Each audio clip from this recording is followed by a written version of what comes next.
with Donald Lim, the lead convener here at the Philippine Blockchain Week. Hi again, Donald. Yeah, thank you. Thank you for being here, actually. Of course, it's always nice to be here. It's our pleasure. It's the second year of the Philippine Blockchain Week. Tell us how this has been so far, your experience here. It seems like just yesterday when we were again speaking with one another, and now we're in the second year. We tried something a bit different. We put in more components. It's not just your ordinary conference where you have speakers on stage. We put in a Michael Cinco Metaverse fashion show. We're going to end with another Korean creative fashion show. We have the first decentralized K-pop group. We're having esports gallery downstairs, so it's really a lot of activities happening at the same time. The ICT is very much involved, so they were able to train more than 1,000 students, 200 government officials, all learning blockchain all at once. So a lot of activities happening. So this is definitely bigger, better, and hopefully we can do the same next year. What do you think has been your biggest achievement here so far and in this year's Philippine Blockchain Week? It's really getting all the stakeholders in the blockchain ecosystem involved. I think if you look at, if you compare a lot of the other blockchain weeks around the world, you will see very few involvement from maybe the government sector. You will see very limited. It's really a lot of Web3 people getting together. I think we've set the benchmark for really waking up the entire ecosystem. You see Web2 people, you see CEOs who are here, you see ambassadors who are here, you see cabinet officers who are here. So it's really everyone. I mean, our Korean partners, the Korean Federation, Blockchain Federation is here. Our Japanese members are also here. So it's really the entire blockchain Web3 community, not only within the Philippines, but even outside. Any notable partnerships or collaborations that you heard about maybe that can get people excited about that could help the blockchain space in the Philippines be pushed forward? One of the biggest really the Korean Blockchain Federation, because they're really coming in. They bought out around 10 booths, and they're setting up businesses here. The Japanese group is also coming in. They're setting up an exchange. They're setting up a lot of companies here. That's when we learned that some of our Asian counterparts is very strict within their governments, within their countries. In the Philippines, the rules are not yet that defined, so they're seeing it as a prime opportunity for them to set up office here. And we really said, the Blockchain Council itself is helping our governments create the right rules and right regulations so that this can really become a blockchain hub of Asia. Lastly, anything that we should look forward to, Blockchain Council of the Philippines or Philippine Blockchain Week, or any initiatives that you are part of? Well, right now we can only see, one of the things we understand is the macroeconomics of it. We know that it's still blockchain winter. But with next year, you see Bitcoin halving, you see so many activities. We're really on our way up. So it's really riding the wave. Those who have made their investments and planted their seeds this year, we're going to see a lot of movements for next year. A lot of businesses will start happening.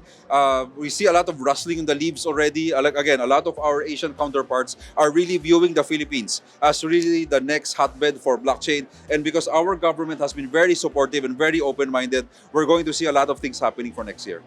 Great, well, exciting. Thanks again. Yes, thank you. Thank you for having me. I'm here with Chezka Gonzales, one of the conveners here at the Philippine Blockchain Week. Hi, Chezka. Hi, Claire. So we're at day one of Philippine Blockchain Week, and last night you had an amazing Metaverse gala by Michael Cinco. How did that go?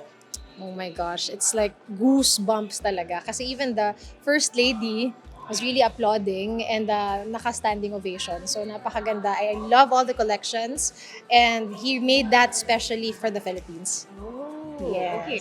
And I understand the collection that he had last night, as well as the dresses that were displayed outside, which were worn by huge celebrities around the world. J-Lo, I think Beyonce, and of course Pia Wurtzbach. So how are they going to be turned into NFTs, and how are you going to get the word out there that these NFTs are for sale? Do people even understand how to go about purchasing these things and the value of it? Okay, so there will be a website that's linked to our PBW page website. And once you click that, you will know that we are selling the gowns together with the NFTs. So basically, the NFTs are just the digital representation of that gown. So basically, it's like authentication. So, but we're selling all the gowns that the celebrities were. And it's a first time actually. It's the first time that Michael did that to sell all these gowns, and this is the first this is the first dibs of that. And in all fairness, even if Michael is not yet into the blockchain world really, when he understood what NFT means and what the authentication really will make a difference in the fashion industry, and all of the designs that can is unique because of the blockchain, then I mean, he's all in now, and he's now in the metaverse, and now we're selling all of his gowns, even the RTWs, even all the gowns that were at the fashion show. And why was it called a Meta Fashion Gala? Enlighten me, because I've never even been to a fashion show before. This was an amazing fashion show, and this time it's a Meta Fashion Gala. Okay, so we partnered with Extrality. It's a metaverse company, and actually, you will enjoy the metaverse component of it after. Meaning by next week, maybe, because it's really hard to actually produce this digital metaverse counterpart of the event itself. So you will see all of the things that happened last night in a metaverse.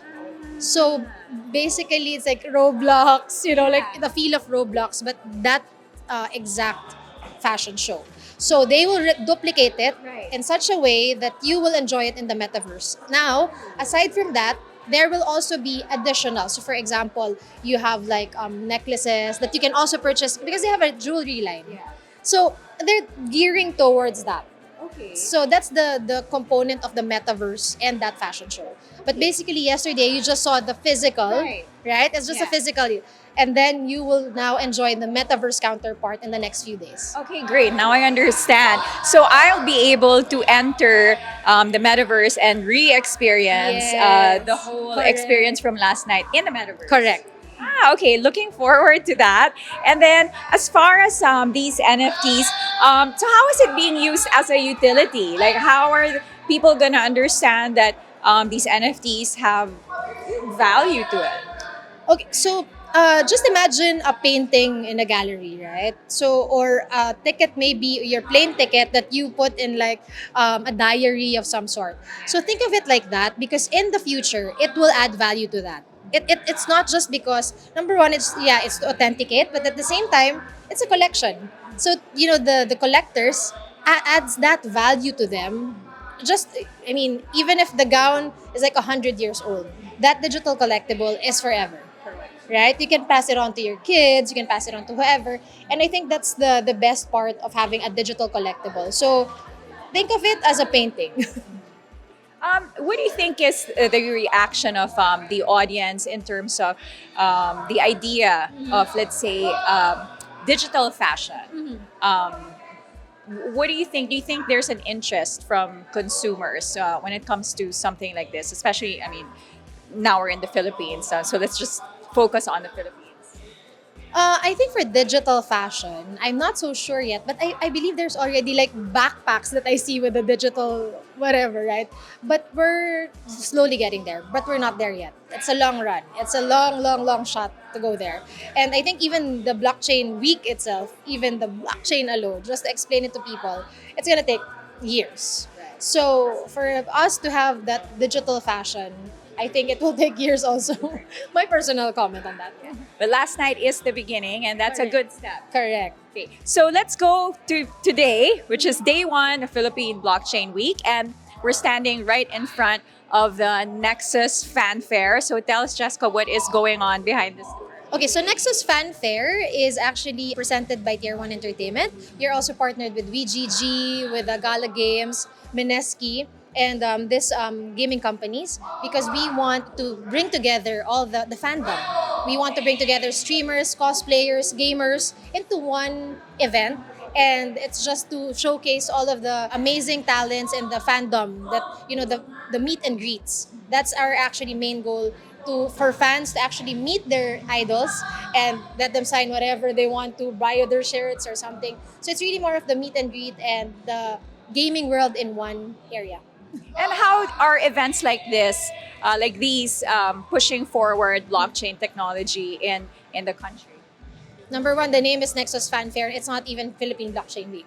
So people are very scared to hear blockchain, right? So we termed it in such a way that people can actually buy it, and it's a separate entrance. So people can actually buy it without them knowing that it's blockchain. But when they enter, there are blockchain companies, there are blockchain gaming companies that's in here. So basically, it's like, and then it so happened that there's a blockchain event upstairs.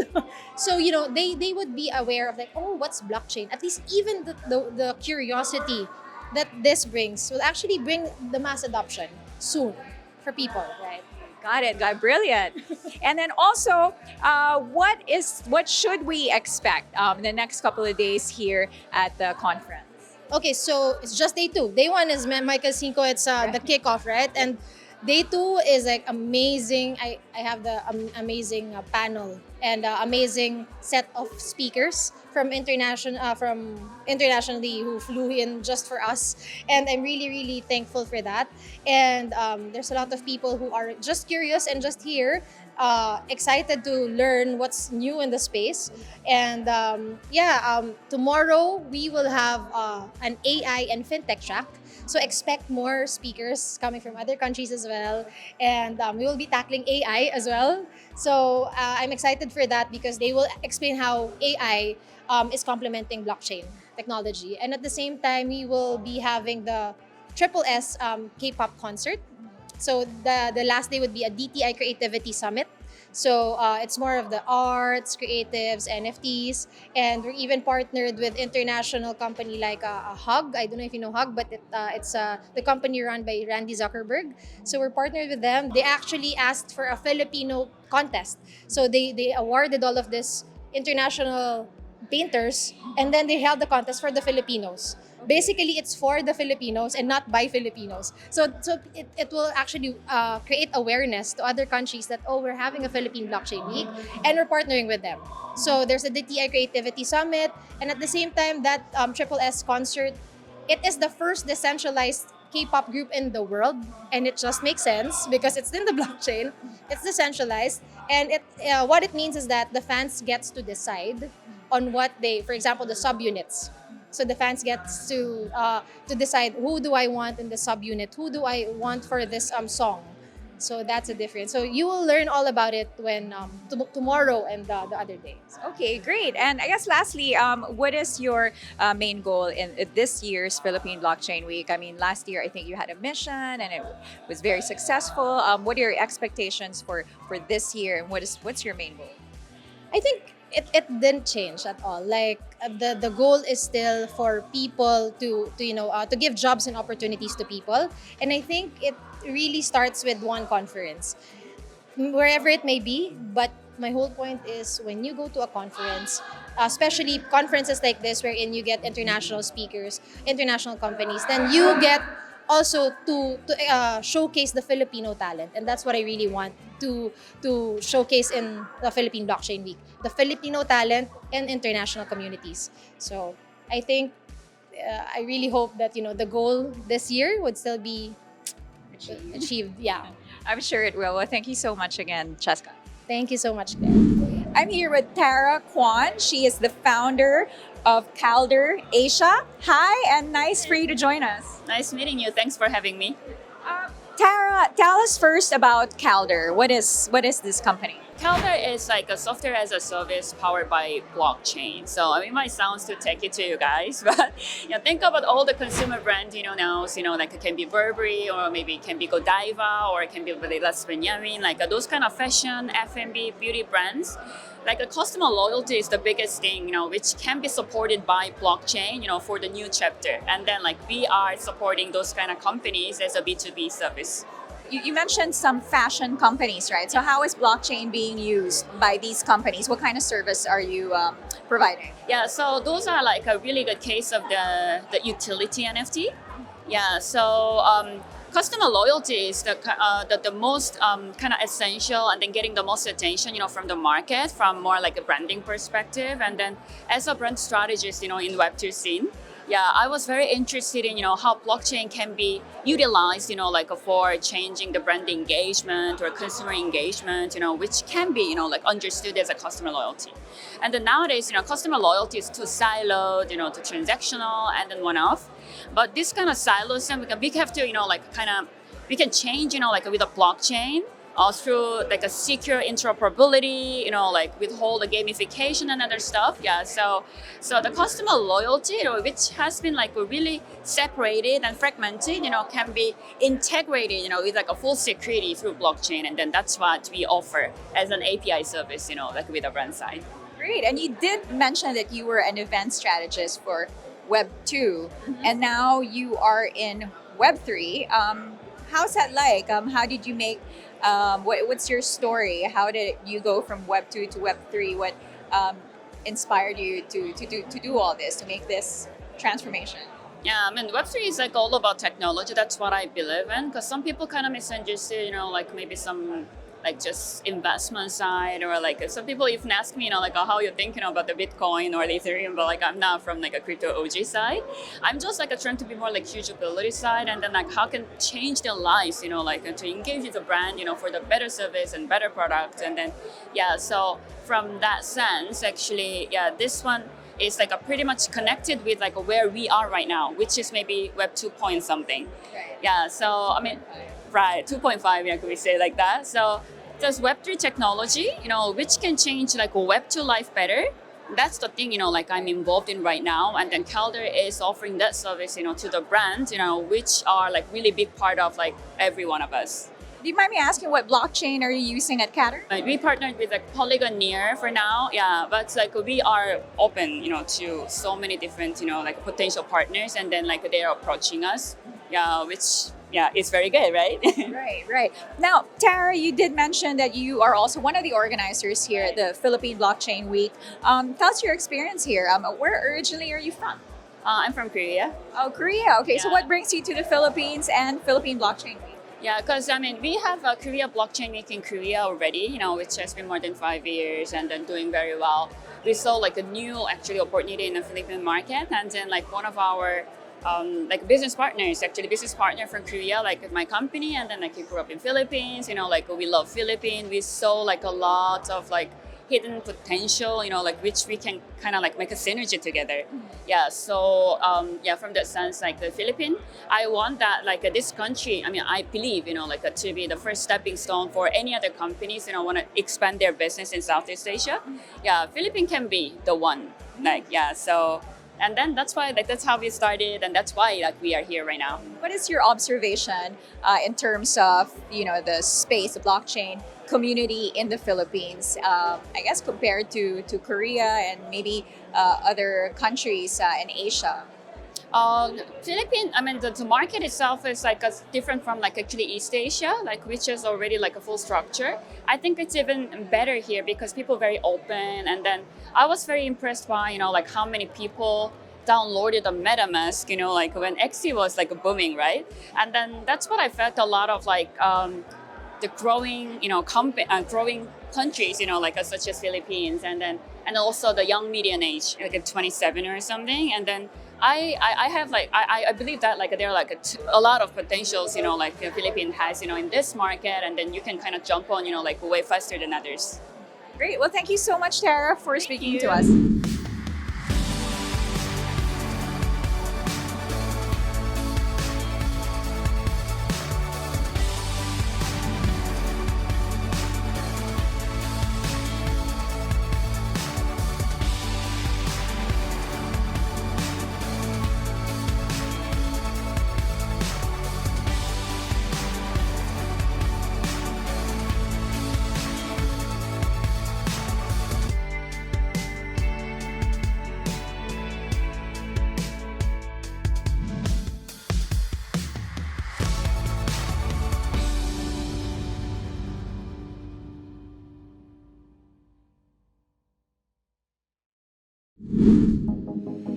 Bitcoin mining, Bitcoin wallet, blockchain, stablecoins, Metanet, the evolution of money.